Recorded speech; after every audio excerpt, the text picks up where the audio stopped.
The Frog Prince. Long ago, in a sunny palace garden, a princess was playing with her precious golden ball. She tossed it into the air and caught it, over and over again, each time throwing the ball a little bit higher. The ball whirled and flashed in the sunshine, falling neatly back into her outstretched hands. But then she threw it a little bit too far. The golden ball sailed straight over her hands and landed with a plop in the pond. The princess rushed over just as it sank from view in the murky water. "It's gone forever," she sobbed, flinging herself down on the grass. "Whatever is the matter?" asked a croaky little voice. The princess looked up to see a small green frog sitting on a lily pad. "What good will it do telling you?" she wailed, rather rudely. "I've lost my golden ball. It's sunk in the water, and I'll never get it back." "You can dry your eyes," the frog said. "I can get your ball back. But what will you give me if I do?" "Pearls, jewels, my crown, anything," said the princess. "What do you want?" "None of those things," replied the frog. "What I want is to eat from your plate and sleep on your pillow, and for you to be my friend." The princess stared at the green, slimy creature. "What on earth is it talking about?" she thought. "A frog belongs in a pond, not a palace." But out loud she said, "Just get the ball back, and I promise you can have what you like." With a wide grin, the frog dived into the pond, and the very next moment it popped back up, carrying the golden ball. It swam to the bank and gave the ball to the princess. "My ball!" she cried happily. Without so much as a thank you, she ran off, back to the palace. "Wait for me!" the frog called after her, but the princess was already gone. Later, the princess was sitting at the dinner table with her mother and father when she heard a nasty sort of squishy sound. It was coming up the marble steps outside. Split, splat, split, splat, and then there was a tap at the door.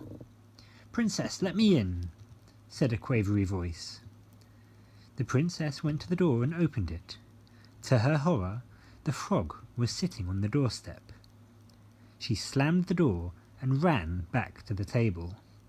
"Who was that?" asked her father. Staring down at her soup, her heart pounding, the princess said, "A revolting frog. It rescued my golden ball from the pond this afternoon. In return, it asked to eat from my plate, sleep on my pillow, and be my friend." "What did you reply?" asked her father. "I said yes," the princess answered. "But I didn't think I really would have to," she added indignantly. "It's a frog." "A promise is a promise," said her father. "Let that frog in at once."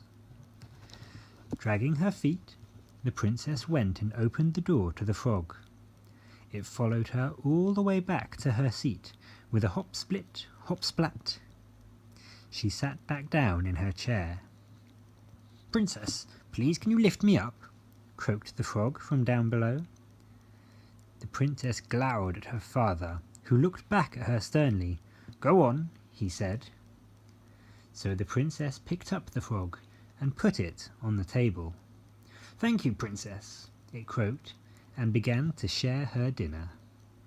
It slurped her soup, chomped on her roast potatoes, and licked her ice cream. "My compliments to the chef," it told the king and queen politely. "This really is delicious. Aren't you hungry?" it asked the princess. She shook her head. She felt quite sick just watching it. "I'm rather sleepy now. Can we go to bed?" the frog asked when dinner was over. At the thought of the clammy, horrible frog sleeping on her lovely silk pillow, the princess let out a moan. "You can't expect me to take it to bed," she groaned at her father. "A princess always keeps her promises," said her father. "Stop being so ungracious and get on with it." The princess shuddered. She picked up the frog between her finger and her thumb, wrinkling her nose with disgust, and took it to her bedroom. She was about to drop it in a corner when the frog piped up. "You promised I could sleep on your pillow. Princesses should keep their promises. Your father said as much."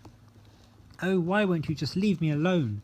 burst out the princess, and she flung the frog across the room. It hit the wall with a squelch and slid to the floor. The princess stared at it for a moment, but it didn't move. "Oh no, what have I done?" she whispered in horror. She ran over to the limp frog, cradling it in her hands. She lifted the creature up. It looked so helpless and small that she felt sorrier than she ever had felt in her entire life. "I wish you were still alive," she whispered. She laid the frog gently on her pillow and gave it a little kiss. She didn't quite know what happened next, but all of a sudden the thing lying on her pillow wasn't a frog, but a prince, and a handsome one at that. He looked at her with friendly eyes and a warm smile and said, "Thank you once again, kind princess." "But what happened to the frog?" she gasped. "That was me," the prince smiled. "A witch turned me into a frog when I refused to marry her daughter," he explained. "The only thing that could free me was if someone took me, an ugly little creature, into their heart. And you did." "Only after throwing you against a wall," the princess said shamefacedly. "We did get off to a bit of a bad start," the prince admitted, "but I hope we'll have lots of time to make up for it." The princess laughed. "I hope so too."